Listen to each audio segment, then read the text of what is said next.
So, Champions is very much a movie about the disabled community. And I'm very curious to know, how do you think that filmmakers should represent disabilities in their work, and why is Champions a story that you wanted to tell?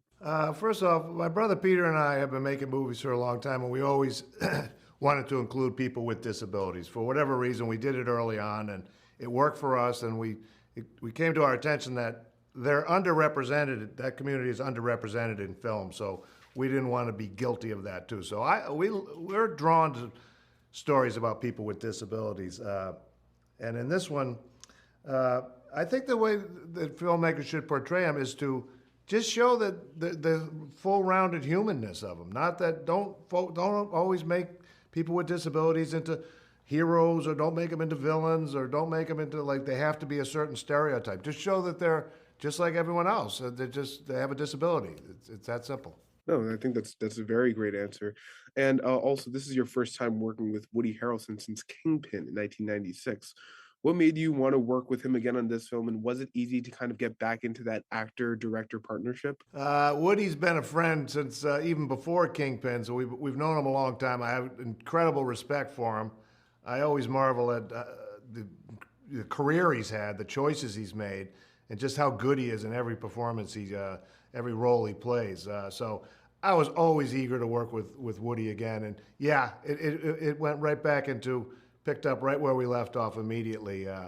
He was meant to play this role of Marcus in Champions because he loves basketball.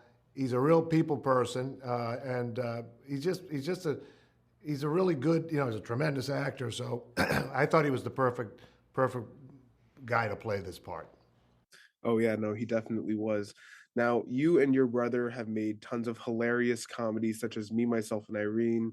There's Something About Mary, and one of my favorite comedy movies ever, Dumb and Dumber.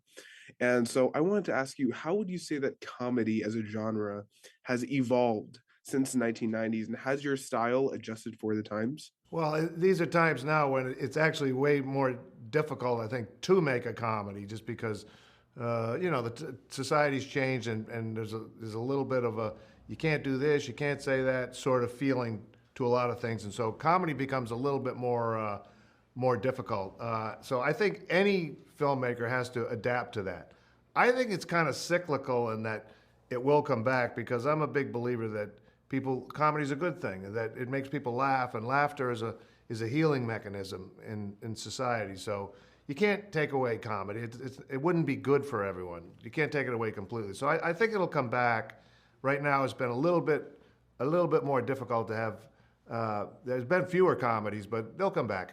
Yeah, no, I agree, and I feel like a movie like Champions is exactly the type of comedy that a lot of people would really respond to.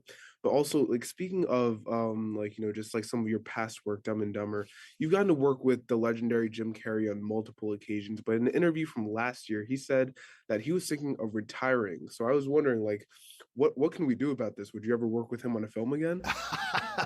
Yes. Do you have a good script I can send to him? I know Jim. Jim he's had an incredible career. And he is talking about retiring right now. He's that guy that he really gets into whatever he's doing. He gets into 100%. And right now, I think he's just thinking about going. I believe he moved to Hawaii, and he's just taking it easy. I think he's taking walks on the beach, and he's happy with that right now. I believe he'll come back later on in life, because he's such a talented performer that I think the calling will come back to him. So I think it's a temporary thing with him right now.